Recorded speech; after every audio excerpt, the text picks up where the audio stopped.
Ah, bonjour, mon camarade. As-tu trouvé ça?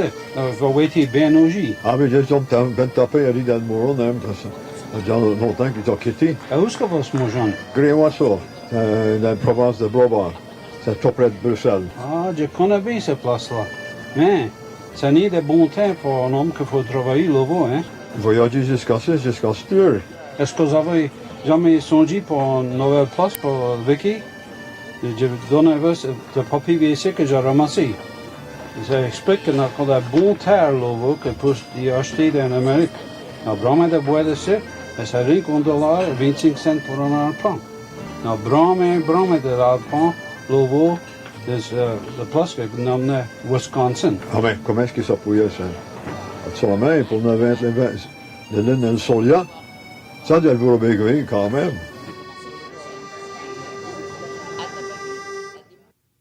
François Pétignon never looked back. In the months since his providential discovery of an advertising flyer, he was able to convince 13 families, totaling 81 Belgian souls, to give up most of their possessions and set sail for a better life. A life free of impossible land ownership, constant food shortages, and crushing poverty. It had been agonizing weeks of discussions and decisions, followed by tearful goodbyes with parents and cousins, and friends and neighbors.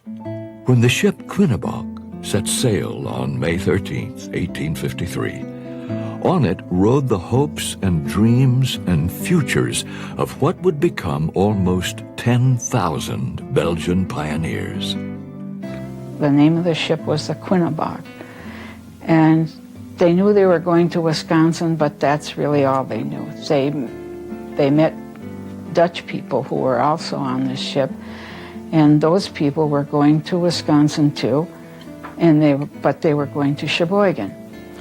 Well, since the Belgians didn't know anything about the state and the various groups that were living here already, they decided to go to Sheboygan with these Dutch people.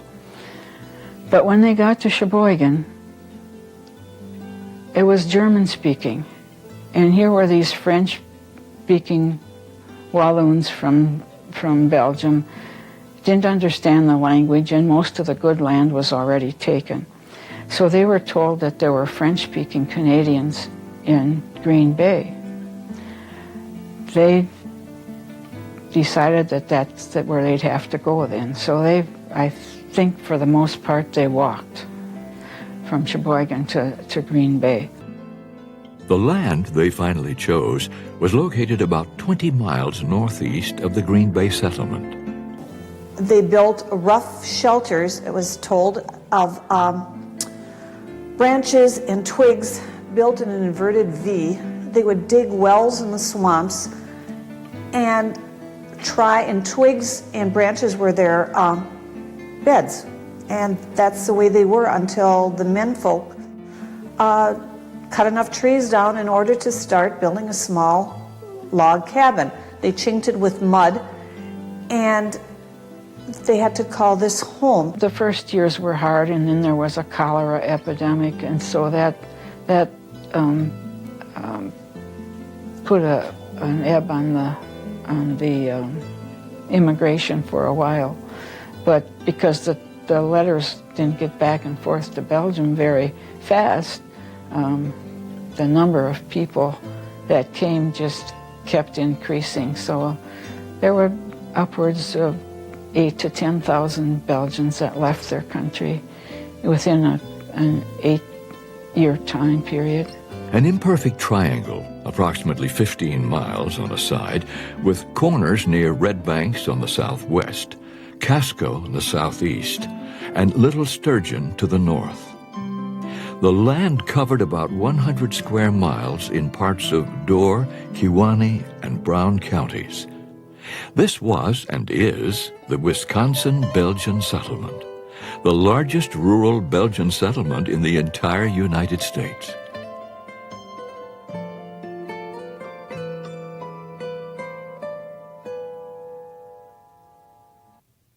The forested land was an obstacle to farming.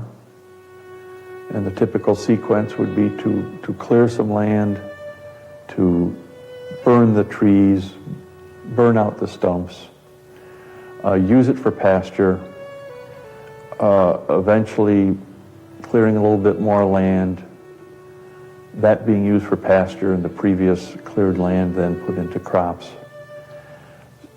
So it was a very slow process, and one that took an extraordinary amount of time to achieve. And yet, very slowly, the community of families, isolated deep in the wilderness, began to tame the land. The strength and persistence of the Belgian immigrant were able to overcome the harshest adversities. But when you look close, especially at the faces of the Belgian women, you see the true price of the toil. The women worked on the farm, in the farms with their husbands, but they had to take care of the children and cook the meals for the family. They made the clothes.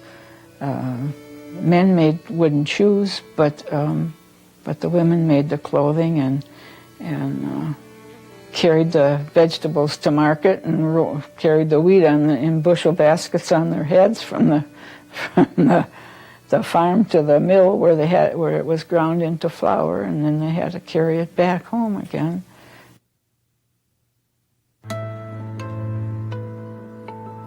Little by little, the Belgian community created a better life for themselves.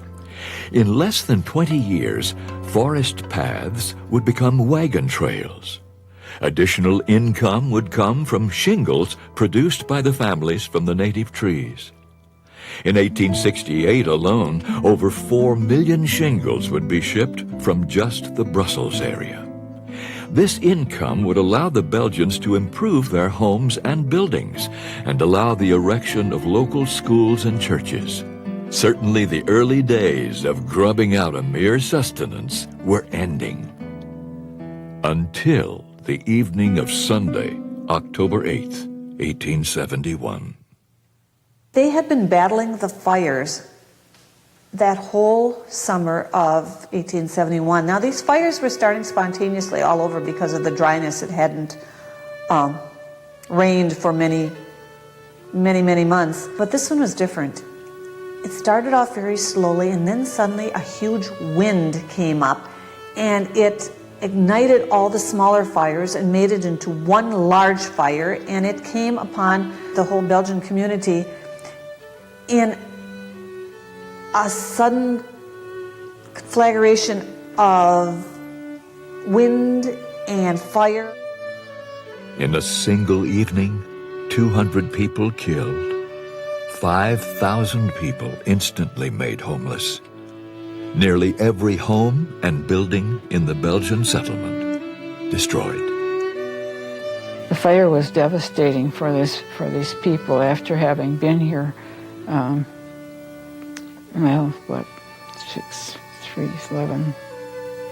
18 years, and they lost all their farm buildings. They lost much of their cattle, and their land was burned, so their crops were gone.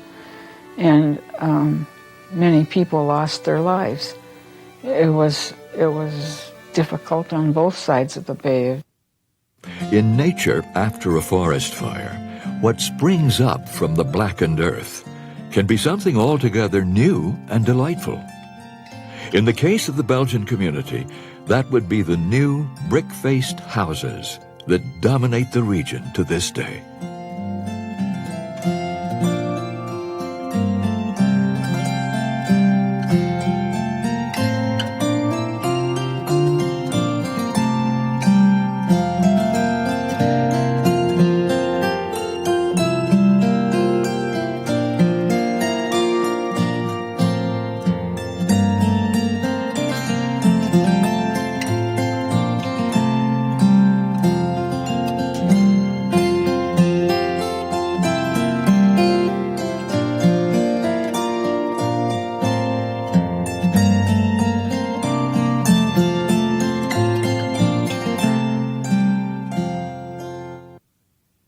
church was very important.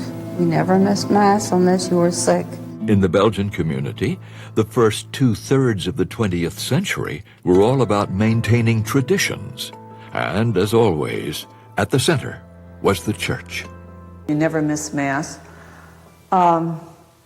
It was just a part of your religion. You didn't question it. You just went along with what was taught you from your ancestors. They built little chapels, which were all around the countryside, which you still see today. These little chapels were usually designated to a particular saint. Well, I think for the, certainly the older generations, they were deeply religious people, hardworking, and taking pride in their homes and community. They enjoyed themselves. They worked hard, but they enjoyed each other's company. A good game of cards, a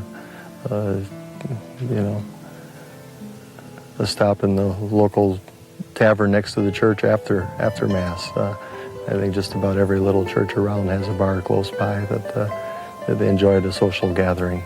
Fun for the Belgians around here would probably be going to a kermis or playing a game of cards called Kuya, drinking beer, having some Belgian pie. The kermis literally means church mass. It was a celebration of the harvest. Much as we celebrate Thanksgiving, they celebrated the kermis. Each little community had its own kermis. The priest would say the Mass. The people would file out of church and would be met by a brass band. Then they would proceed to go to the tavern. And there they ate, drank, and were merry for many an hour. There were pies, Belgian pies. There were prune and apple and raisin and rice, many different varieties.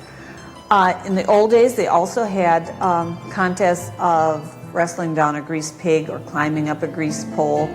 But it was, besides that, it was a gathering of your relation, a gathering of people that you loved and that shared your common bondage.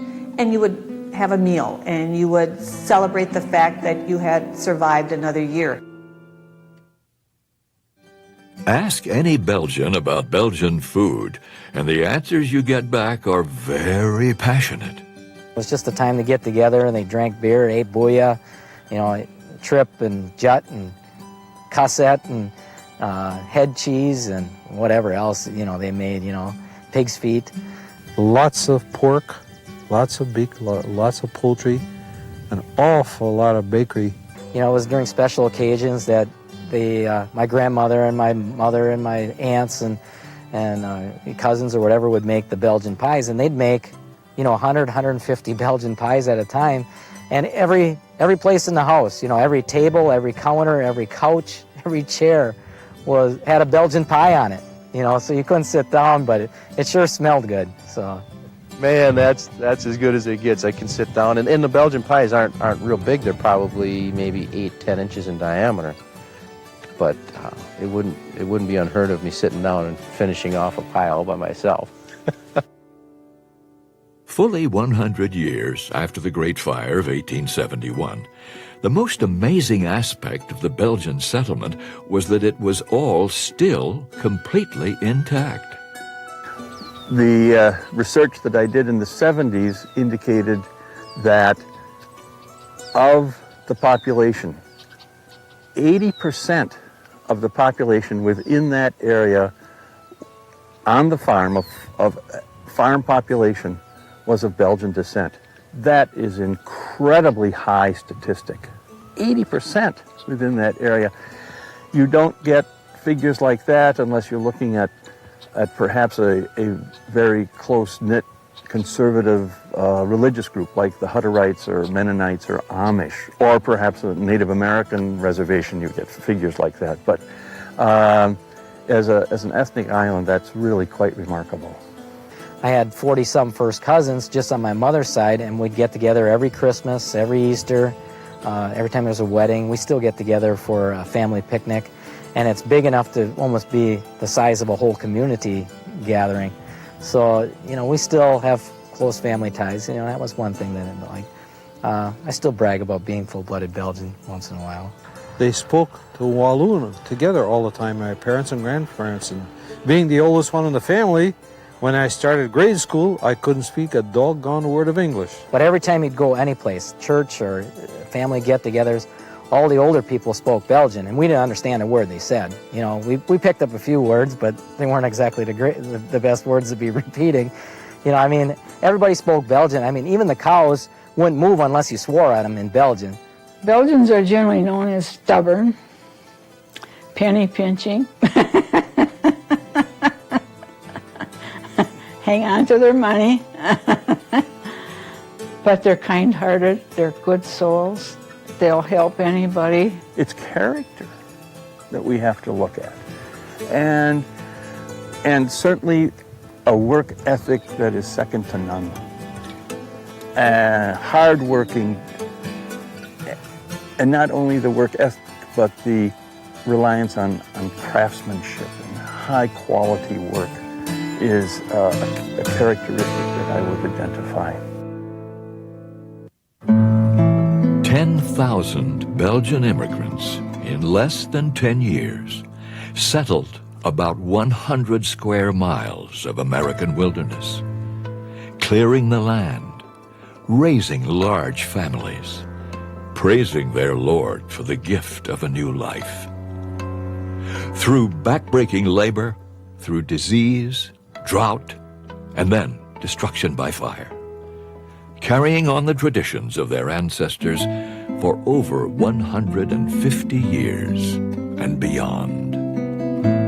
These are the people of the Wisconsin-Belgian settlement. The fact that they came over with nothing and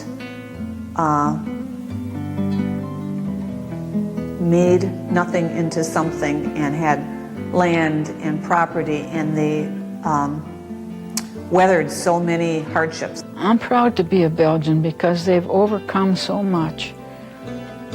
They've had hard times and they've managed to get through them and still go on and make something of themselves. We were full-blooded Belgian, and we were proud of our heritage and where our ancestors came from and their work ethics and their values that they passed on to us, and that's something to be very proud of. Proud of the traditions, the family values we hold, the religious values we hold, the fact that, you know, we've lived in this community for, you know, almost 150 years, made it a good place to live, good place to raise a family. We did fine, and, you know, like I said, you don't have to be rich in life, you just have to be happy and satisfied with what you have, you know, and we are.